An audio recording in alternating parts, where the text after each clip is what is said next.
여호수아 8장은 아이성을 점령하는 이스라엘 군대의 모습을 말씀하고 있습니다.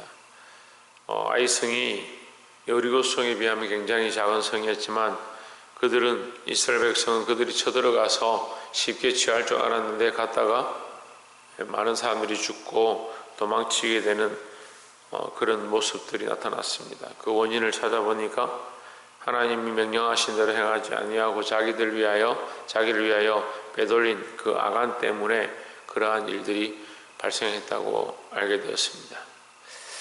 어쨌든 이스라엘 백성들이 회개하고 그를 죽이고 그와 함께 한 자들을 다 죽이고 다시 오늘 하나님께서 여호수아에게 명령하신 대로 아이성을 치러 가는데 어떻게 하냐면 전에처럼 앞에서 공격을 하는 것처럼 하지만 뒤에 복병을 뒀다가 도망을 치는 겁니다. 전쟁을 하면 그 아이성의 왕이 그 군사들을 이끌고 이스라엘 백성을 치러 나오니까 이전처럼 이스라엘 백성이 도망을 치는 거예요. 이전처럼 또 도망한다 하면서 잡으러 가는 거죠. 이제 한번 승리했으니까 당연히 또 승리할 거다 생각하고 쫓아갔는데 가는 동안에 그 숨어있던 복병들이 나와서 그 성을 불살라 버리는 겁니다. 집이 없어지면 사람이 거할 곳이 없게 되는 거죠. 우리가 이게 영적인 의미인데 우리 육신을 거룩하게 하면 악한 것들이 틈타지 못합니다. 또 영적으로 병들이는 사람들 만나서 기도를 해보면요, 거기 악한 것들을 어떻게 물리치느냐, 어떻게 뽑아내느냐, 그 악한 것들로 싸울 필요가 없습니다. 그 사람을 정신 차리게 하고 예수 그리스도를 영접하게 하면 그 사람을 정신 차리고 정결케 해서 그리스도 앞에 세우고 나면 악한 것들이 물러가는 거죠. 이 성을 불살랐다, 아이성을 불살라버렸다. 이들이 돌아갈 데가 없는 거죠. 우왕좌왕하고 있을 때 도망가던 여호수아와 그 군사들이 돌이켜서 그들을 치고 그 성에 불살랐던 자들, 복병들이 나와서 치니까 이들이 그 광야에서 다 멸망하게 되는 그런 모습들을 보여주고 있습니다. 우리가 세 가지 말씀 나누겠는데 15절에 보시면 여호수아와 온 이스라엘이 그들 앞에서 그 짓 패하여 광야 길로 도망하매 16절에 그 성 모든 백성이 그들을 따르려고 모여서 여호수아를 따르며 유인함을 입어 성을 멀리 떠나니 했습니다. 성을 멀리 떠났는데 17절에 보시면 아이와 베델에 이스라엘을 따라가지 아니한 자가 하나도 없으며 했습니다. 그 성을 멀리 떠났는데 그 성이 두 가지 성이죠. 아이성과 베델성입니다. 우리가 아이성에서만 나왔다 생각하는데 아이성에서도 나오고 그 가까운 베델, 그러니까 서편에 베델이 있다. 이 거리가 얼마 되지 않은 가까운 거리에 베델이라는 곳이 있었는데 이 베델이라는 성과 아이성이 연합해가지고 이스라엘을 공격하는 겁니다. 악한 것들은 연합을 잘합니다. 그래서 우리가 이걸 참 잘 알아야 하는데 우리가 보기에 이 사람도 이렇다고 저 사람도 저렇다 하고 마침 직장에 가니까 상사가 이렇게 말하고 집에 오니까 부모가 이렇게 말하니까 나는 교회 다니면 안 되겠다 이런 얘기를 제가 많이 듣습니다. 이 악한 것들은요 자기들끼리 짝인 거예요. 자기들이 그렇게 하는 줄 모르지만 그 악한 것의 주인은 이 세상의 통치자는 그렇게 믿는 자들을 올가매고 믿음으로 살려고 하는 사람들을 끌고 가려고 하는 거예요. 그래서 우리는 뭐가 필요합니까? 뱀처럼 지혜롭고 비둘기처럼 순결한 삶의 모양들이 필요하다는 겁니다. 하나님께서 지혜로우라는 거예요. 지금 어떤 상황으로 싸웠느냐 그냥 아무렇게나 가 있다가 나오면 가서 싸우라 하는 것이 아니고 지혜를 주시는 겁니다. 너희는 복병하고 숨어라. 그리고 이전처럼 도망하는 척 해라. 아이고 목사님 거짓말 하는 거 아닙니까? 속이는 거 아닙니까? 영적 싸움에 승리해야 하는데 지금 뭘 자꾸 그런 이론들을 따지느냐. 지혜를 가지고 내가 어떻게 싸울지, 여기서 어떤 말들을 해서 이겨낼지, 어떻게 기도해서 이겨낼지, 어떤 하나님의 말씀으로 이겨낼지 뱀처럼 지혜로워야 된다는 거예요. 하지만 우리가 이 비둘기처럼 순수함, 하나님 앞에 비둘기처럼 순결한 마음, 하나님만 바라보고 하나님 명령에 순종하는 이 모습을 잊어버리면 안 되는 겁니다. 근데 이게 두 가지를 같이 잘 못해요. 자꾸 지혜로운 쪽을 쫓아가다 보면 중심이 하나님 원하시는 중심이 아니고 자기를 사랑하는 중심으로 되는 거예요. 참 인간들이 참 자동으로 교만하더라고요. 자동으로요. 그냥 가만히 내버려둬도 그냥 교만한 거예요. 삶이요, 자기를 사랑하고 자기를 위하는 것들로 계속 쫓아가는 거예요. 그럼 해결을 잘 안 합니다. 교만한 사람들이 왜 해결을 안 하냐? 자기가 최고인 줄 아는데 해결이 되겠습니까? 하나님을 바라보는 사람, 하나님 앞에 오면 올수록, 하나님을 알면 알수록 우리의 연약함을 보게 되고 해결할 수밖에 없다는 거죠. 그래 해결을 잘 하지 않고 자기 스스로 높은 사람들은 그게 어린애 같다는 거예요. 어린애 같으니까 자기를 잘 못 보는 겁니다. 어린애 같으니까 자기의 잘못된 것을 볼 수 없는 거죠. 유치원 애들이 그림 하나 그려가지고 막 박수 한번 받았다 하면 집에 와서 노래를 부르고 춤을 추면서 막 그림 같은 것 내놓고 엄마한테 자랑합니다. 물론 순수하죠. 근데 한편으로 보면 뭡니까? 자기밖에 모르는 거죠. 이게 장성하면요, 이 상황들을 살피고 지혜를 따라서 어떻게 하는 것이 옳은가, 내가 더 어떻게 하는 것이 바른 모습인가. 아, 부모님이 나를 이렇게 키워주셨으니까 내게 이런 재능이 있구나. 또 하나님의 은혜로 내가 이렇게 되었구나. 또 내가 오랜 동안 훈련했는데 훈련하는 동안 도와준 것들을 기억하고 하나님의 인도하심을 기억하고 그걸 감사하게 되는데 어린아이일수록 연약한 자일수록 자기가 했다 생각하는 거예요. 그리고 어이구 나는 어떻게 하다가 이런 지혜가 있노. 나는 타고났는가 보다. 타고난 건 어디서 왔는데요. 그러니까 그런 생각이 없는 거예요. 뱀처럼 지혜롭고 비둘기처럼 순결하기를 주의 이름으로 축복합니다.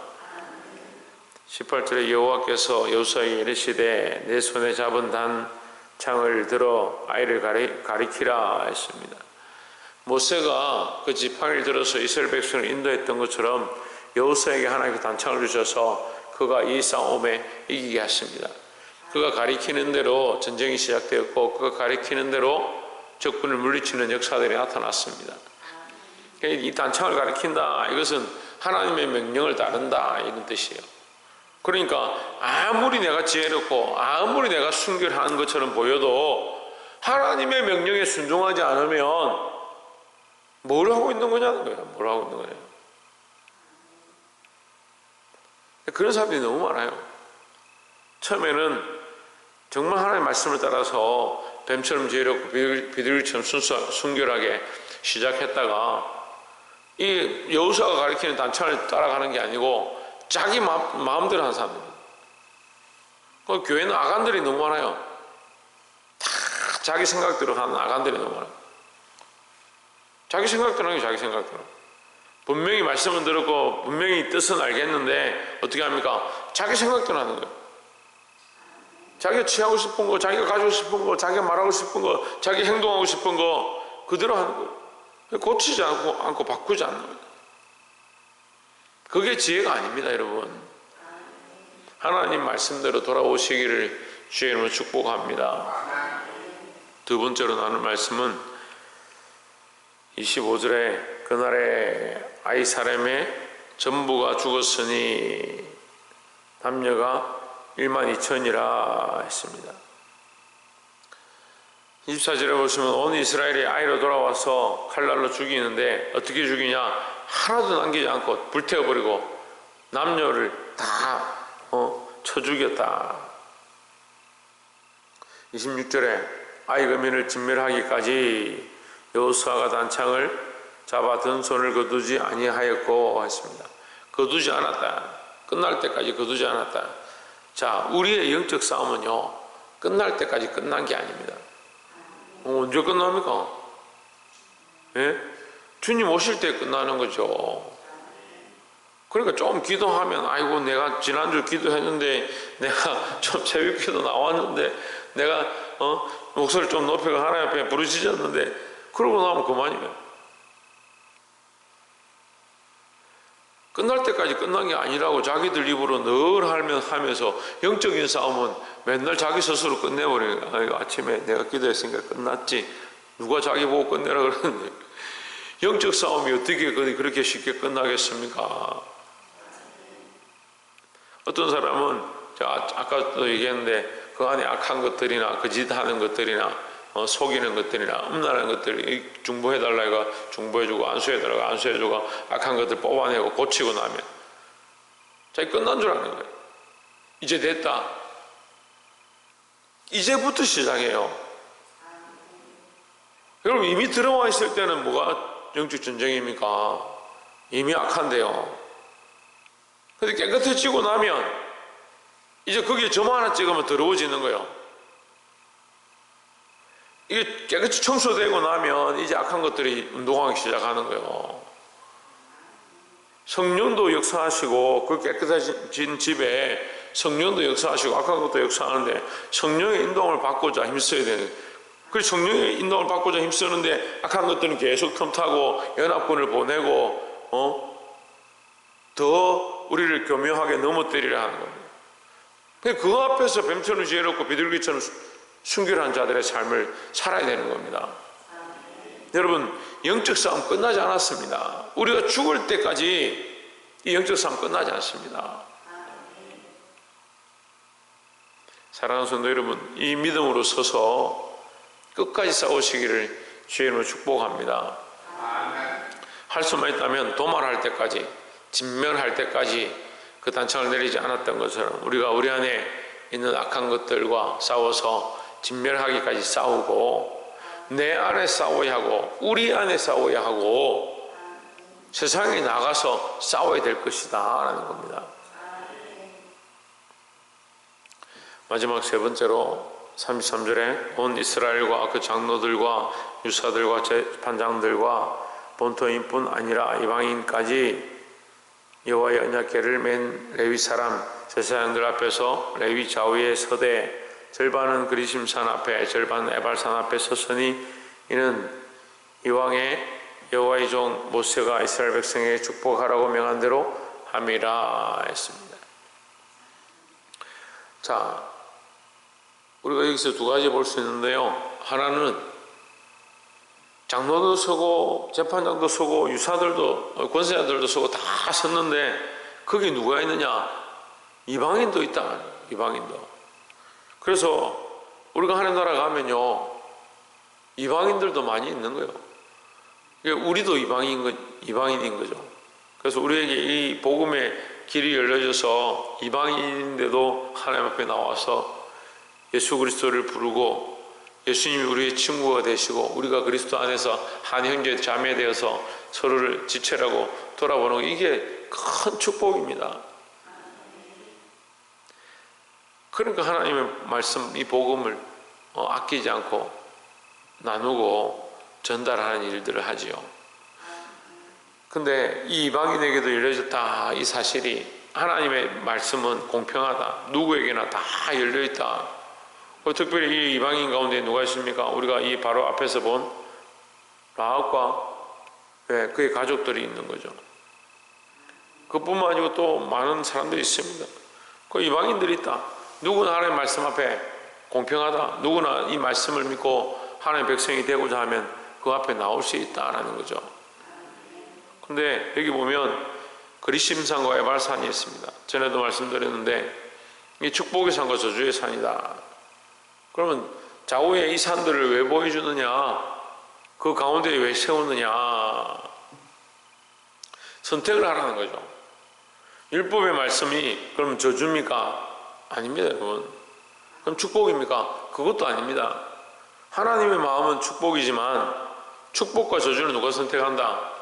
우리가 선택하는 거예요. 그래서 선택의 원리에 대해서 얘기하는 겁니다. 온 인류에 왜 죄가 들어왔느냐? 잘못 선택했습니까요? 왜 선택하게 하셨습니까? 그건 말도 안 되는 얘기예요. 누가 선택했느냐? 네가 선택했지 않느냐? 우리가 다 죄인입니다. 왜 죄인입니까? 내가 선택했기 때문에 뭘 선택했냐? 죄를 선택한 거예요. 아이고, 우리가 무슨 죄를 선택했습니까? 욕심을 따라 행하니까요. 자기 욕심을 따라 자기가 하고 싶은 것들을 행하니까 죄를 선택하고 악한 것들을 선택하고 자기 기분대로 선택하고 하나님께서 복 주시고자 우리의 인생을 허락하시고 하나님께서 우리에게 거룩한 것들을 축복하셨는데 왜 자꾸 저주를 선택하느냐. 자기 욕심에 이끌립니다 하는 거죠. 그 말씀도 모르고 하나님도 모르는 사람들이 우리가 언제 선택했습니까?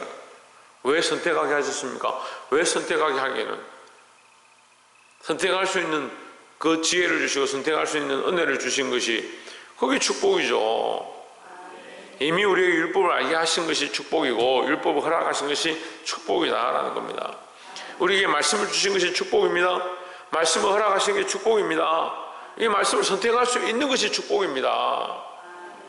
그런데 그 말씀을 선택하지 않으면 뭐요? 저주가 되는 거죠. 하나님은 저주를 주시고자 하는 게 아니에요. 그러니까 이게 신학의 오류처럼 잘못 알고 있는 게 뭐냐면 선악과를 주셨다. 선악과는 저주다. 저주가 아닙니다. 선악과를 선택하지 않음으로 네가 영원히 살 수 있는 축복을 받고 하나님 나라의 그 에덴 동산에 영원히 살 수 있다. 그걸 선택의 은혜를 주신 거죠. 그런데 누가 선택합니까? 인간이 선택하는 거죠. 하지 말라는 걸 선택하는 거예요. 자기 스스로 저주를 선택하는 겁니다. 여러분 오늘날도 똑같습니다. 하나님 우리에게 축복을 주시기 원하고 영원한 나라를 주기 원하고 천국까지 이끌어 가시기 원하시는입니다. 또 지금도 우리에게 성령을 주셔서 우리 안에 내주하게 하시고 더욱 흔들리지 않게 하기를 원하십니다. 그럼 누가 선택하느냐? 내가 선택하는 거죠. 그럼 내가 선택하지 않으면 뭐가 됩니까? 억지가 되고 로봇가 되고 인간이 아무것도 할 수 없는 존재가. 그러면 뭐라 하겠어요? 왜 인간을 이렇게 만드냐고, 왜 우리를 마음대로 억지로 끌고 가냐고 당연히 그렇게 말하겠죠. 그럼 선택하게 했는데 왜 선택하게 했냐? 그건 말도 안 되는 얘기죠. 근데 조금 교회 다니고 조금 안 다니는 사람들 그런 사람들 그런 얘기 하는 거예요. 왜 선택하게 하냐? 11조는 왜 선택하게 하냐? 들기 싫으면 안 들으면 되지 왜 선택하냐? 하나님 앞에 복과 저주가 있는데 자기가 그걸 선택하면 믿음으로 선택하면 되는 거죠. 말씀을 맺겠습니다. 하나님 우리에게 그리심산과 에발산을 주신 것처럼 여리고성과 아이성을 허락하셨습니다. 믿음으로 선택해야 합니다. 둘 다 물론 결국은 점령하고 승리했지만 아이성은 이스라엘의 최초의 패배의 모습이고 여리고성은 최초의 승리의 모습을 가리키는 겁니다. 하나님의 말씀대로 순종하니 그 성을 점령했고 하나님의 말씀에 불순종하고 자기의 원하는 대로 살았더니 그 작은 성에도 무너졌다. 이게 축복과 저주의 선택이라는 거죠. 여러분 우리가 우리 안에 있는 것들과 싸울 때 어떻게 싸워야 되냐? 끝까지 싸워야 합니다. 이것을 도모할 때까지 싸우고자 힘써야 합니다.